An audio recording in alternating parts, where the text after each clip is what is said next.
Teka. Bakit daw? Teka. Kailan kaya? Teka!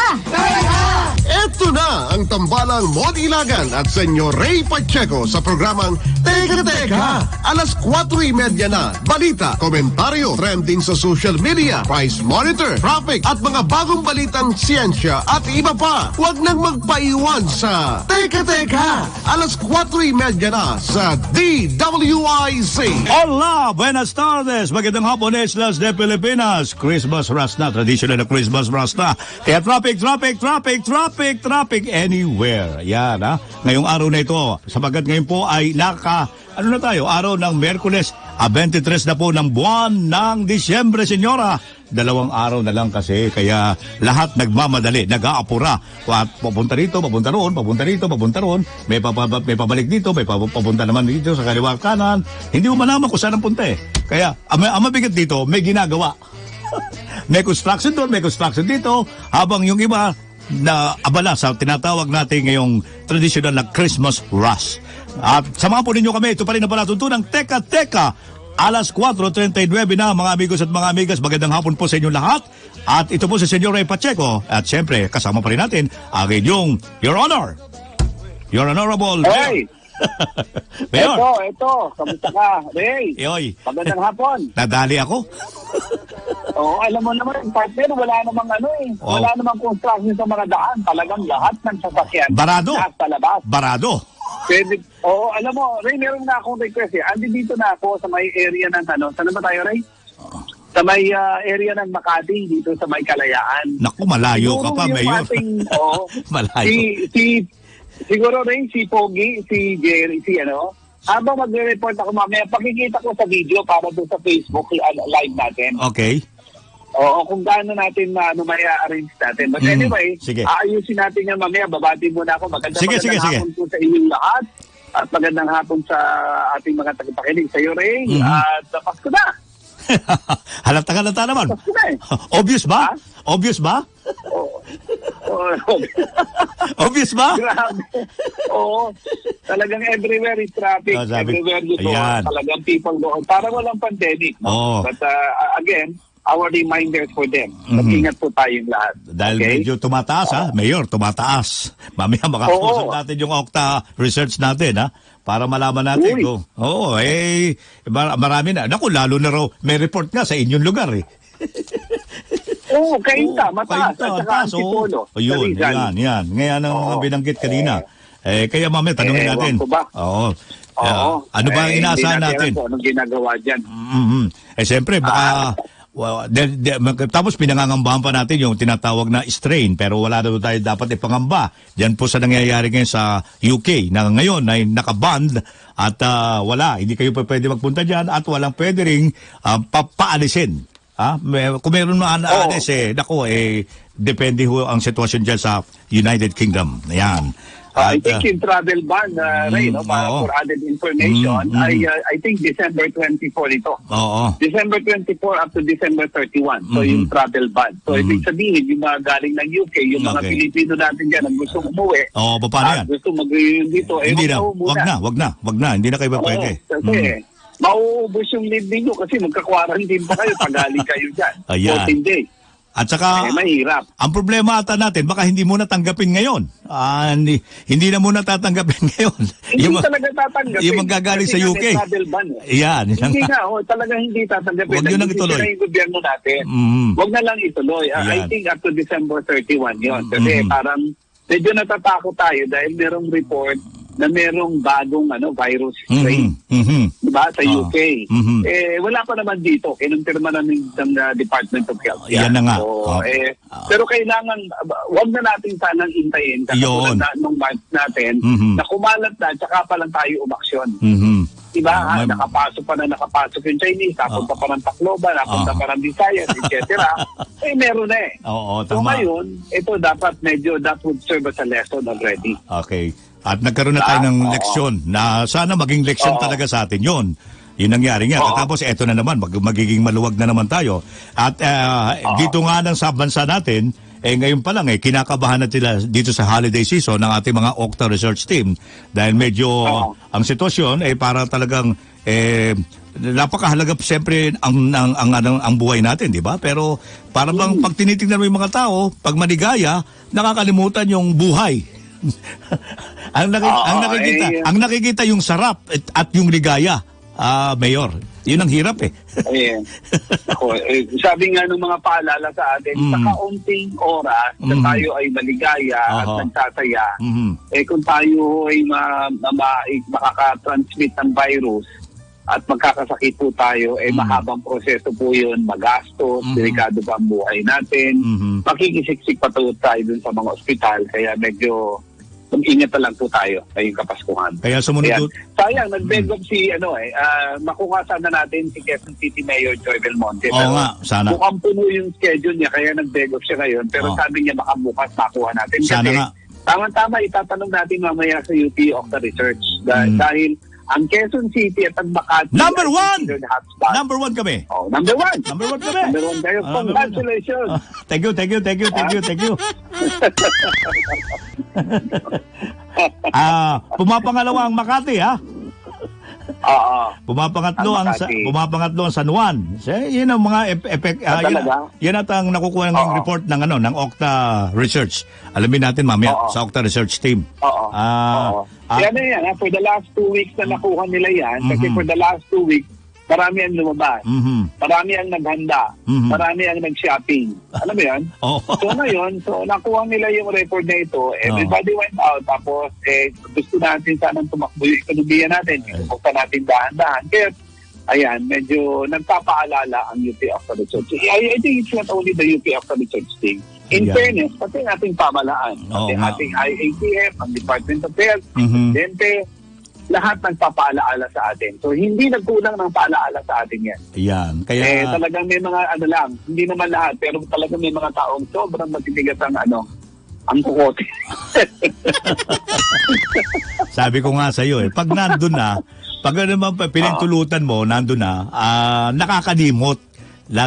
Kaya may mga pulis na tayo ngayon, naglalagay ng social distancing. Ayan na, yun ang mga nandun sa gitna ng kalye.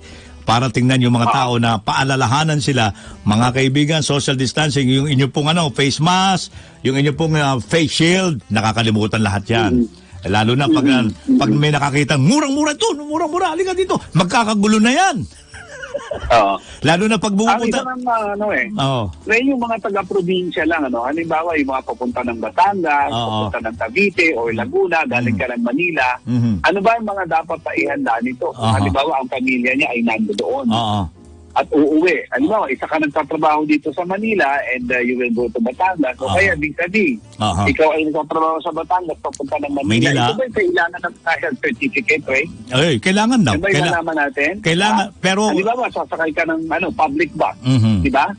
At ikaw ay galing ng Batangas, galing ka ng Laguna o Cavite, at empleyado ka, uuwi ka na rin sa pamilya mo kasi gusto mo silang makasama rin kung medianoche. Kailangan ba nila ng health certificate? Kailangan. Mula dito kailangan. Sa mga police kailangan. Kailangan ng health certificate. Kasi, miski na, pag sumakay din sa bus, hindi na rin, dahil may mga requirement na ibinigay sa mga provincial buses natin. Bago ka sumakay, saan ho kayo pupunta? Batangas. Ito po ang kailangan ninyo. Yan ang, pati una pa lang yun, hindi ka pwedeng sumakay ng on the dot, Hindi ba pwede? Hindi, Ray. Pwede bang pakilinaw mo yan? Kung talagang alam mo yan, ito po ang kailangan ninyo. Ano ang kailangan? Pagtakay mo ng provincial bus, kailangan ng health certificate? Yun ang sinasabi ng sinabi ng PIBOAP.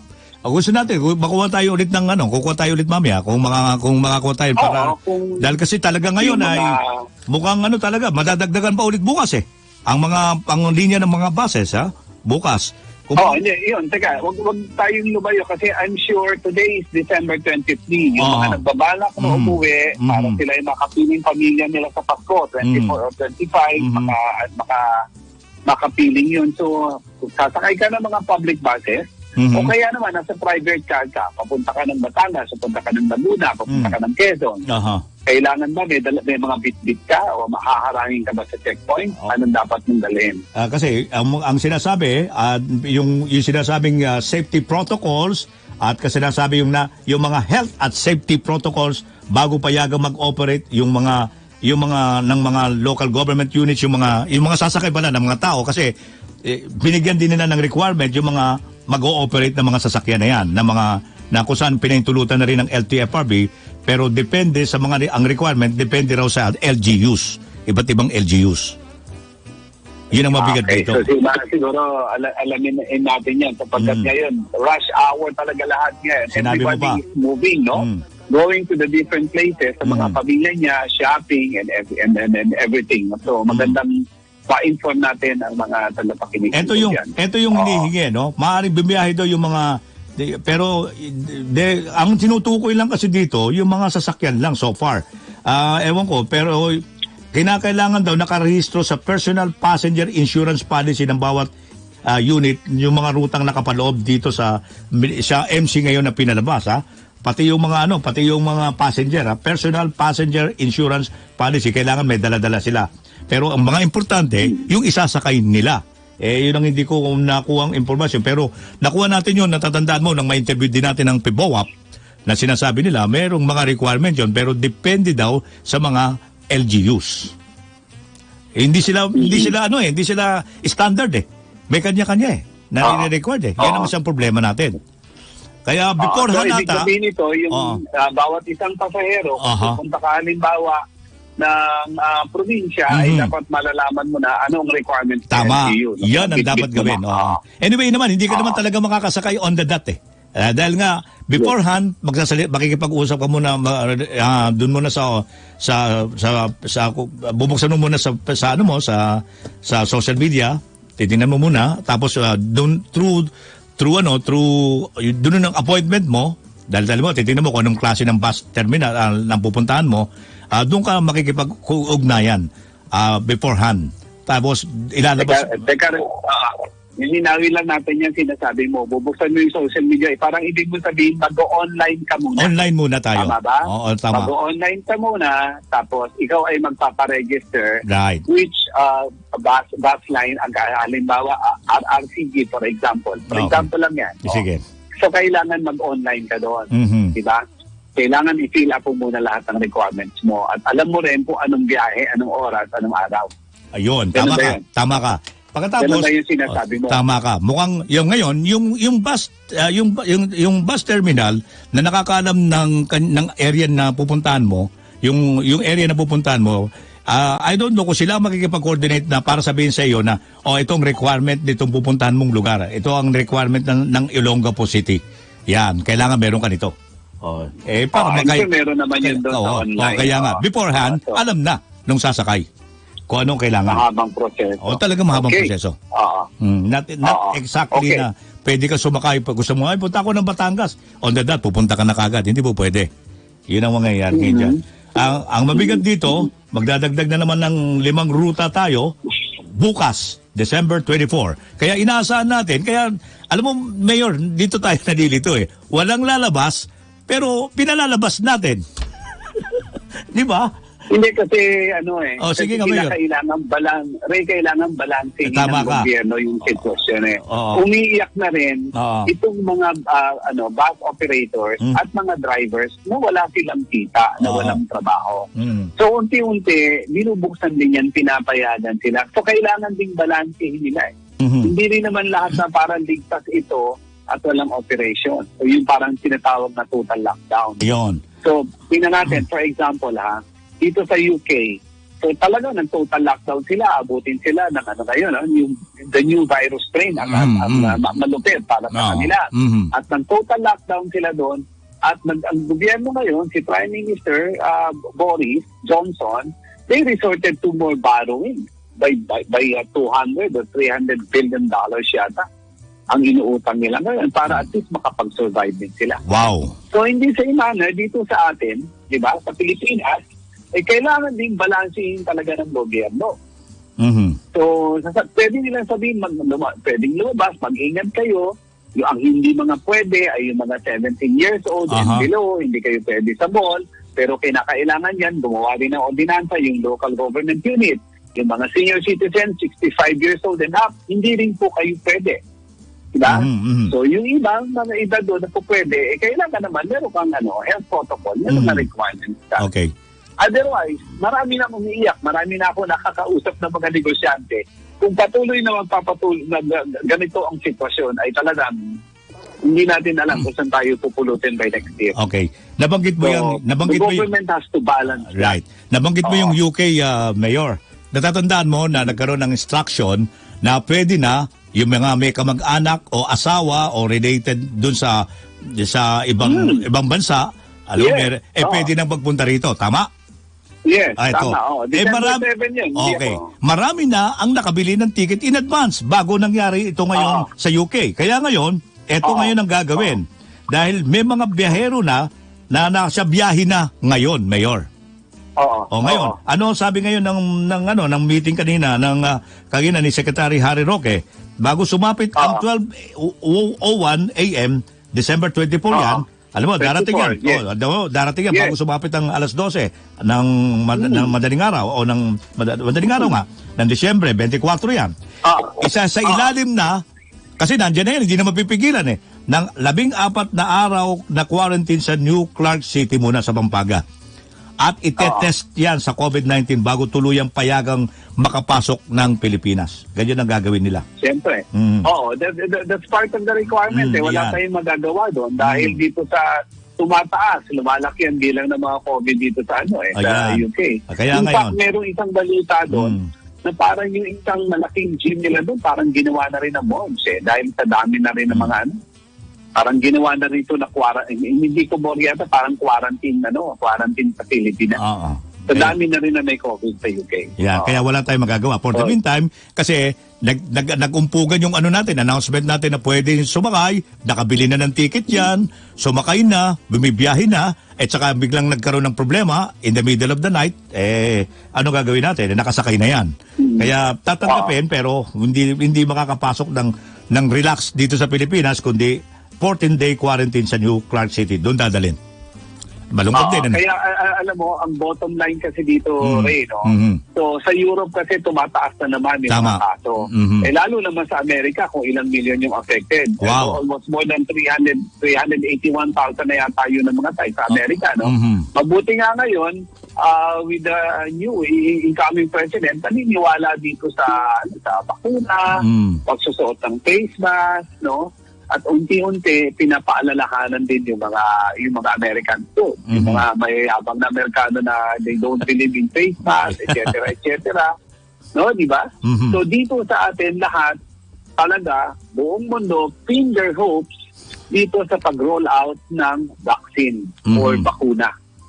So ito lahat by next year yan talaga nakaangat na lahat yan, nakaantabay na lahat yan. Sa yung kaya lamang na lamang diyan, Ray, yung unang-una, yung mga bansang merong pambili. Kasi kung meron kang pambili, kung mga malalaking bansa, for example, Estados Unidos, ang UK, ang Japan, ang Korea, at meron kang mga reserves dyan, Singapore, bibili ka na talaga ng Singapore, bibili ka na talaga ng bakuna dyan, magre-reserva ka na para sa mga mamamayan mo. Diba? Ang kawawa dito ay yung mga nasa third world country, tulad natin, Pilipinas. Third world ba tayo? Sabi nga ni Budget Secretary, kahapon, diba? So merong 2.5 billion na inallocate tapos dinagdagan pa nagbayanihan ng other 10 billion. So that's about the 12.5 billion pambili ng bakuna. So kulang pa rin yun. Kaya sa Senate, sabi nila hindi, dagdagan pa natin yan, gawin natin 72.5 para panlaban na sa COVID. Ayan, para may allowance na. Para may allowance tayo talaga sapagkat gusto nating ma-achieve yung herd immunity. Yung 80% of the population ma-reach mo yun at meron kang bakuna. That's what you call the herd immunity.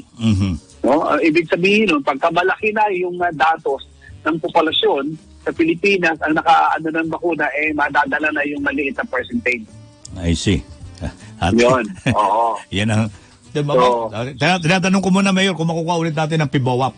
Tignan mo kung makukuha nga natin ulit ng PIBOWAP kasi magdadagdag na naman para at least malaman natin yung tiyak na madadagdagan na naman ng bibiyahe bukas kaya gusto natin malaman yung mga kung meron na bang standard na ginawa mga LGUs o iba-iba pa rin sila pero binigyan ba sila ng impormasyon ng mga ibang LGUs na babiyahihin nila para at least bigyan nila ng impormasyon yung mga sasakay, di ba, Mayor? Kaya inaano rin natin, kinakukuha na rin natin ng PIBOAP kasi hindi ko rin masiguro yung mga kung ano mangyayari ngayon. Kung alin talaga, kung nagkaroon ba ng standard silang mga na mga protocols o health Pero protocols. kasi, Ray, sa bawat LGU standard, minsan meron talagang So, bottom line, kailangan may mga health protocols. Tama. At least mga health protocols. Merong LGU kasi na nagre-require talaga na halimbawa yung kanilang health certificate. Tama. O kaya yung tinatawag na parang quarantine pass. Tama which is yun. manggagaling ito sa kapulisan, ano? Di ba? Ray, tama yun, di ba? Tama. Sa kapulisan, yung quarantine pass. So, kailangan mong i-apply. So, meron din naman na LGU na, teka muna, galing na pala sa Manila. Medyo hotspot yan. Quezon City ka? Quezon City ka ba? Quezon City ka? Oo. Naku, Quezon City ka pala eh. Kailangan ka magpa-antigen test. Di ba? Sa kagaling o kaya magpa-RT-PCR test ka. Yan. Antigen ka o Yan. RT-PCR ka. O kaya naman yung isang klase ng test. Yung, ano ito? Ano? Sa saliva ba? O yung sa dugo? Rapid. The rapid testing. Yung rapid diba? lang. Yung rapid So, kasi mas madali yan daw. Pero kaso, kung yung iba ayaw nila ng rapid test dahil hindi daw credible. Yan ang hirap ng iba eh. Yes. At gusto nila, yung talagang swab. Ang swab naman matagal. Yes. Matagal naman. Iba-ibang what I'm saying, going back, iba-ibang mga local government units. So, bottom line, meron din silang iba-ibang mga requirements. Plus, ngayon, may mga checkpoints na rin yan. Ayan. Sige, titingnan natin, kumukuha natin. Kasi bukas ay Baguio City, Pamaribeles, Bataan, Baguio City, Olongapo, Zambales. Ito yung bagong ruta bukas, Mayor. NLEX pa Baguio City, mula sa NLEX pa Baguio City, NLEX Palawag City, NLEX Ilocos Norte at NLEX Papagudpod, Ilocos Norte. So nung dati natatandaan alam mo kung bakit nila di ba doon nung dati di ba alam mo kung bakit nila kung bakit nila ginawa yung mga requirements na yan. So parang simply short of saying na people should stay at home during holidays. Okay. Huwag na kayong lumabas. So pahirapan na lang natin sa requirements without telling them na kailangan talaga huwag na kayo lumabas. Diyan na lang kayo sa bahay. Pahirapan mo na lang sa requirements. Oo. For example, in Baguio, di ba?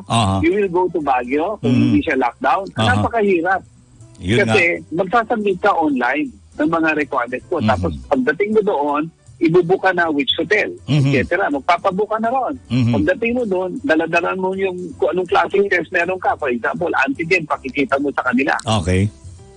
Oo. So, mabilis naman daw sa linya. Pero in the same manner, marami kang dapat na ihanda o i-prepare. So, at gagastos ka sa preparation na yan. Yun nga lang. Bago ka dumating doon sa lugar na gusto mong puntahan.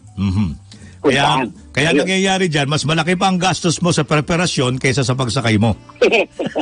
Hindi, kaya naman meron silang ino-offer just to augment yung ginastos mo doon sa preparation. Meron silang ino-offer na 50% discount.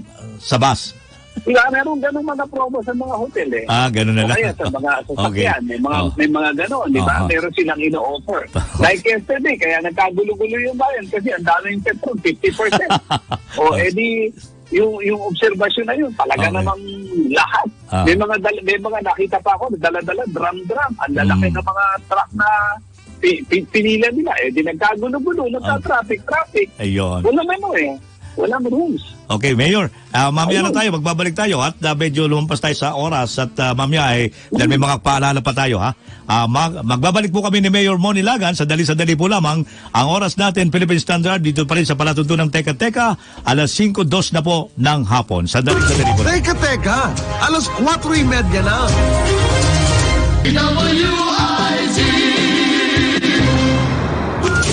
Teka, alas 4:30 na. Balik tayo sa bahagi ng ating palatuntunang Teka, nasa ikalawang bahagi na po tayo ng ating palatuntunan ngayong araw na ito ng Miyerkules, araw po ng tradisyonal na baklaran, pero ngayon po ay hindi po yan ang focus ng mga tao ngayon, kundi Divisoria, Taytay, Quiapo, yan. Diyan, sa mga mura, diyan sa Taytay. Kaya, Ray. Ray, Oy. medyo nalungkot lang ako kasi kanina, naisama nyo sa balita kanina, o yung mga kababayan ko sa Cainta. Ayan, sa Cainta. Nag-ingat po tayo sapagkat mataas yung kaso na Cainta. So, tigil na muna yung mga party-party. Ayan. Wala na muna siguro mga party-party po tayo lumabas ng bahay. Ano po? Ayan. Okay. Oo, para sa ganun medyo at least mapangalagaan natin ang ating sarili at mapangalagaan natin ang ating pamilya. Okay, Mayor. Okay. Kanina pinag-uusapan natin yung mga magbibiyahe by land. Yung mga magbibiyahe naman sa Himpapawid. Tama-tama. Himpapawid. Si Patrol 45 nandiyan sa Ninoy Aquino International Airport. At siyempre, makikita niya sa domestic at saka yung sa international kung anong flow, kung anong lagay, kung anong mga sumusunod ba sa mga health protocols yan. At ano yung mga nakakansela ng mga flight ngayon. Dahil dito, may mga nakansela na raw ng mga flight. Alamin natin ngayon ang detalye ng balitang yan at ang sitwasyon dyan sa Ninoy Aquino International Airport. Kasama natin si Patrol 45, Raul Esperas. Raul! Hapon, Senyor at Mayor Mon sa ating mga tagapakinig. Ang sitwasyon sa international at domestic flights ay lubhang nakakalungkot dahil kung ikukumpara natin nung nakalipas na taon, talagang kanina kausap ko si Steve Dailisan ng AirAsia, ang tagapagsalita ng AirAsia. Ang booking rate nila ngayon nasa 30% lang. Ngayong panahon ng Kapaskuhan o isang araw bago ang Pasko. At napag-alaman din natin sa NAIA Terminal 3 nung mag-ikot tayo kanina. Cebu Pacific yan? Cebu Pacific. At iba pang mga maliliit na aviation na company na merong biyahe ay sa Terminal 4 o sa Terminal 3 rin natin ay talagang malungkot ang senaryo dahil konti po ang lumalabas in total, parang less than 30% lang ang sumasakay sa sasakyan na pang-Himpapawid. At kumpara naman doon sa PITX, ngayon kay Jason Salvador, from the past 16 to 13,000, umabot na sila sa almost 100,000 daily. Itong nakalipas na isang linggo dahil pa rin sa Kapaskuhan. At paalala ng PITX na meron pong iba-ibang requirement, quarantine requirement ang bawat probinsya na inyong uuwian. At yung mga requirement po na yan ay nakapost doon sa mga local government Facebook page at kanilang mga online post na dapat sundin. Sa panig naman ng Civil Aviation Authority of the Philippines, kanilang pinahayag na may quit ang papatupad na quarantine protocol sa lahat ng mga pasaherong sasakay sa mga domestic flights na manggagaling sa Maynila at yung mga pauwi din ng probinsya ay no face mask, no face shield policy at dapat ay sumunod, ang bawat pasahero dapat sumunod sa lahat ng quarantine na protocol na pinapatupad ng mga local government unit. Samantala, ang Philippine Airlines naman ay sa pamagitan ni Cielo Villaluna bilang tagapagsalita ng Philippine Airlines ay nagpahayag na ulitin po natin simula po mamayang gabi hanggang sa darating na Pebrero 2021, lahat po ng Manila, London-Manila flight ng Philippine Airlines ay kanilang kinansela. Ulitin po natin, ang Philippine Airlines ay nagpahayag na kanselado na bilang pagtugon sa IATF guidelines sa United Kingdom. Ang Philippine Airlines ay nagkansela na ng kanilang flight starting tomorrow, December 24 hanggang sa February 2021. Raul, Yes. Raul, may tatanong lang kami.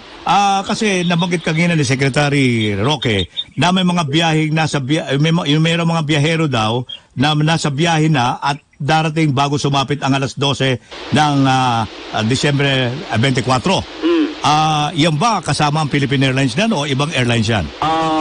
May dumating ngayon, Qatar Airways na possible na merong galing sa United Kingdom. At katatapos lang nung meeting ni Yusek Raul de Rosario, ang official representative ng IATF sa Paliparan. At nakausap na nila yung KLM, ang Gulf Airlines at iba pang Middle East-based countries o airlines. Para sa kalaman ng ating mga tagapakinig, wala naman talaga tayong direct na flight sa United Kingdom. Okay. Ang meron lang flight na direkta, yung Manila, London, London, Manila. Okay. Okay, na once a week lamang. Philippine Airlines yan? Philippine Airlines yan. Wala na yan? Starting tomorrow, wala na yan. Okay. Starting tomorrow. Okay. At yung flight nila by December 29 na Manila, London at December 30 na London Manila, London, Manila at Manila to London ay kansilado na rin po hanggang sa hanggang February 2021. Sang-ayon kay Cielo Pinaluna, ito'y dahil yes, Mayor. Yeah, tanong lang, no, kasi expected yung mga Pinoy natin na gusto makipag-reunion sa mga members of the family. Of course, ina-expect natin may mga uuwi. Ano ngayon ang procedure? Anong protocol? Paglapag ng eroplano sa Ninoy Aquino International Airport, saan sila pupunta? Anong gagawin sa kanila? Yung papayagan lang until 12 midnight tonight, merong flight na dumating ngayon, alas 4, lahat sila dadalhin sa Clark. Ayun. Sa Clark sila dadalhin. Ang malungkot. Anong gagawin doon? 14-day quarantine. 14-day quarantine. 14 day. Matapos sila, bagong taon. Ayun. Yun na. Patay tayo dyan! Kaya talagang masakit sa ulo yan. Dahil, at may posibilidad pa, kasi alam mo naman ang time difference between London and United Kingdom and Manila. I think 18 hours. Kung hindi ako nagkakamali, depende pa kung may daylight saving time sila. Okay. There is a possibility na mayroon pang dumating beyond the 12 o'clock midnight deadline. Hanggang mamaya yan. Hanggang mamaya. May darating pa. Dumating sila the following day, tomorrow. Okay. Hindi na sila makakapasok regardless of anong nationality nila, maski Pilipino sila. Alam mo naman, panahon na uwi. So may posibilidad. Saka kung saan galing, it's not only limited to UK, but kung galing ng US, galing ng Singapore, galing ng Japan, lahat ito mga pasaherong ito na bababa sa touchdown sa NAIA natin, ay they will all proceed to Clark para mag-quarantine. Ang dadalhin sa Clark, as per directive ng IATF ni Yusek de Rosario, yung manggagaling lamang ng UK. UK. All others na manggagaling sa ibang bansa na darating mamayang gabi hanggang succeeding days na ibang bansa, yung regular procedure sila na quarantine protocol na dadalhin sa mga accredited quarantine hotel na matatagpuan sa Metro Manila. Kung galing sa London, 14-day quarantine yan. Procedure nila sa Clark. Talaga sa Clark, okay. Pero papayagan yung lumapag yung aeroplano between this hour hanggang 12 midnight and beyond, dahil we assume na meron pang airborne yan, sa Clark sila dadalhin lahat. Ayun. Sa Clark. Ayun. Ang Canada ba hindi kasali? Raul, ang Canada, kasi alam ko, sa Canada, lockdown din. Wala pang directive. Ang Canada, wala directive. Wala. So, strictly US, UK. Yung UK lang. Pag medyo nag-alert level na yung Canada, na sinasabi mong nag-lockdown na rin sila, at yung strain kasi na binabantayan ngayon, yung strain na galing sa UK. Yun. Diba? Sa UK. So, talagang bigat, mo, 14 days yung kalinong quarantine straight, diba? Sabi ko nga, paano sir? Kung halimbawa, 14 days quarantine sila, tapos lumabas yung swab test na negative na sila within, let's say, 7 days. 14 days pa rin daw. 14 days pa rin, kahit na negative, ha? Oo. Talaga, ha? Tama yung role. After ng 14 days, mag-quarantine sila sa Clark. Bagong taon na. Sila sa London. Kasi tapos na yung bakasyon nila. Hopefully. Ang lupit naman noon, di ba? Nakakalungkot naman yung gano'n. Pero wala tayong magagawa. Kasi yun ang yung situation demands for the higpit eh. Wow. Diba? Okay. Actually, sabi ng mga kaibigan natin sa airline, like for example sa Qatar Airlines, mahirap i-monitor yan. Bakit? Kasi lahat na manggagaling ng London o yun ng Europe, lahat hindi lang United Kingdom. Lahat sila. let's say, nasa United Kingdom sila. Lumipat sila ng ibang Schengen countries. Oo nga, tama. Europe pa rin yun. Oo, siyempre. Wala naman direct flight dun. Oo nga. Merong Manila, London, merong, ano pa ba, Amsterdam. Ayan. Diba? So, ano yan, masalimuot yan. Ang challenge nga, sabi sa akin ng taga-immigration at saka ng mga taga-airline, paano mo ngayon malalaman kung galing sa UK, kung halimbawa dumaan sa Dubai, dumaan ng Singapore, dumaan ng Hong Kong. Diba? Eh, ang ipipresent mong ticket, hindi naman yung...